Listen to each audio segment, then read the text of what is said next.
YouTubers, and welcome back to Maxwell Starr's Beer Review. Tonight we got a special treat here for you. This is a beer that was brought to New Brunswick for the Atlantic Beer Festival that took place in June or May or something like that. It was after the Albino Rhino Beer Tube Palooza, but I didn't go.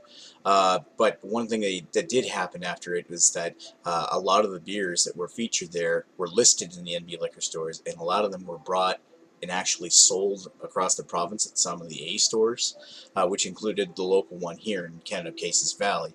So yeah, this beer is actually one from a brewery that was scheduled to appear at the Beer Tour Palooza in Ontario, because they're an Ontario microbrewer, but they didn't show up. They pulled out at the last minute. But I'm still glad to actually get a chance to try one of these beers. And this is a beer from Hogsback Brewing Company, their vintage lager. Ooh, fancy shit. So, this is European inspired. Our inaugural flagship blend boasts a rich flavor derived from the combination of 3 malt types, Tubero, Munich, and Vienna, unique Saaz hops, Saaz, and German lager yeast. The result is a crisp, exceptionally well-balanced lager. Ingredients: water, malted barley, hops, and yeast. 5.2% ABV. Cool. Craft brewed in Ontario, we strive to provide the finest tasting beer using all natural ingredients in traditional small batch brewing. Give it a try and let us know what you think. Now, this showed about back in the summer, and of course, the time of this recording is December, so it's actually been listed on clearance in New Brunswick liquor stores. But they have tons of this stuff left, and I think it's going for less than $3 a can. It's a 500 milliliter can. That's a pretty good deal. But I've heard some people say that it may have turned, so I'm not sure if this can's going to work out. But let's crack it open and take a look. Oh, it's definitely fizzing up. A little pour here.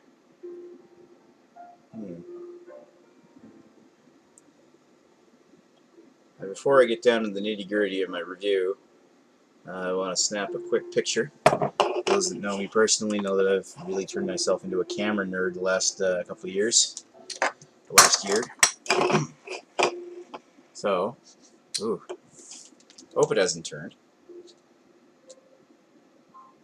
It's really got like a musty, fruity kind of smell coming off the top of it. So,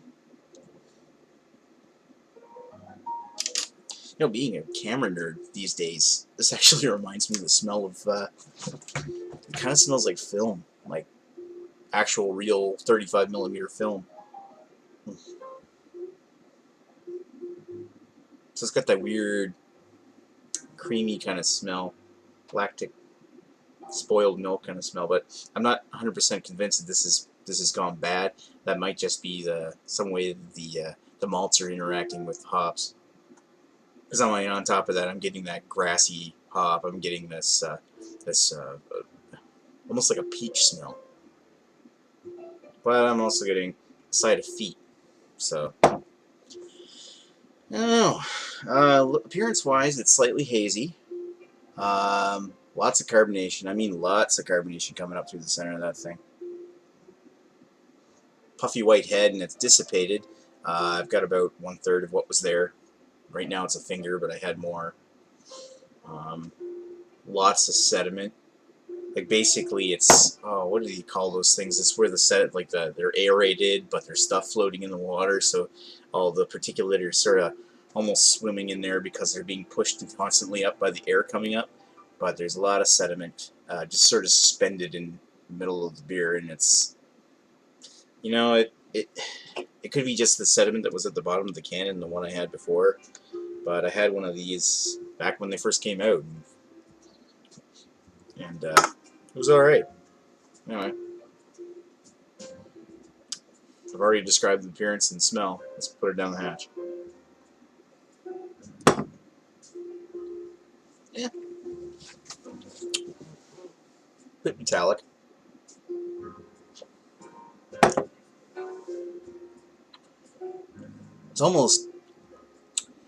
It's got that earthy herbal hop mixed in with this fruity berry malt backbone, caramel, toffee.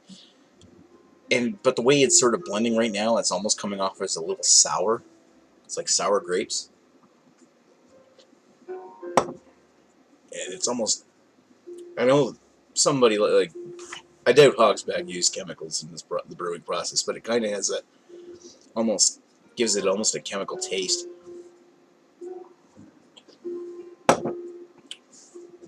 It's almost got, it makes me think that maybe this beer was infected with wild yeast or something. Which could happen, you know. It also depends on how this thing was stored. I think I got this at the KB store. Might either that or Parkway. And what I think right now is it's not bad. It's not great. I don't think it's turned, but I don't think it's long for this world. And it's not as good as it was a couple months ago. But it's definitely drinkable, especially for the price that they're clearing them out at right now. But I mean, I could see it if there was cans of this stuff that were treated less prudently or less politely than this one was. Safe. This one was refrigerated the entire time. It's starting to go. If there was a bunch that were sitting in the warehouse for like 5 months or something, then an unpasteurized beer can like this thing is just going to turn foul. And I can see where this is starting to really hit the mark, and I can understand why they cleared it out. And really, the big thing that I cite as a problem in this is not so much Hogsback. I mean, a little bit of Hogsback, yes, for, you know, brewing a beer or poor filtration or something that's producing a product that doesn't have much shelf life. But you got to admit, you know, Creedmoor Springs, before they were bought out by Molson, was the same way. They had a horrible shelf life. They had, like, I remember Albino Rhino sending me a can of Creedmoor Springs Lager, or one of the beers, and the first can I had to turn to vinegar by the time I got to review it, and it was canned. So, I mean, usually when you think canned, they'll last a long time, but not necessarily, depending upon how it's brewed. You know, these guys, they're saying inaugural beer, so it's probably the fault of, you know, being new, and they don't have the best of filtration system. Now, it's okay. I'm going to give this a 3.25 out of 5. I would have rated it higher if I reviewed it back in June when I first had it, because it was much better then, but it's still okay now, in my opinion. But it's not great. I can only hope that they improve on that. And like I was saying, I can't fault Hogsback too much on it. I guess I could say that it's MD Liquor bought way too much of this stuff in the summer, and they were sitting on it for forever. I mean, you know, if they got tons of this stuff left, I mean, it's a great lager. It was a great lager then. It's not bad now. It's just they should have bought a lot less of it. Because I think when I looked at their inventory, they had something like several thousand cans of it distributed through all the stores in New Brunswick, and it just, you know, it's craft beer, but it's craft lager. I mean, most people looking for craft beer nowadays aren't thinking the lager word, the L word, which is, you know, a fair style of craft beer. It's just in this situation, not a product I would consider moving in the craft beer sense. If that makes me sound like a snob or not. I don't know. As it breathes a bit, that weird film emulsion kind of smell is starting to dissipate, but it's definitely got some weird sour grape going on here, and it's meh. Oh well. Anyway, that's what I thought of Hogsback. Try it if you find it, and get it a lot fresher than I got it. I may try this again if I see it again. Maybe next year. Maybe next year they might show up at the Albino Rhino Beer Fest, and if that's the case, I'll give it a try fresher in a can, and maybe video it. Who knows? But I think based on this flubbed up appearance in New Brunswick, it's probably not going to come back here again.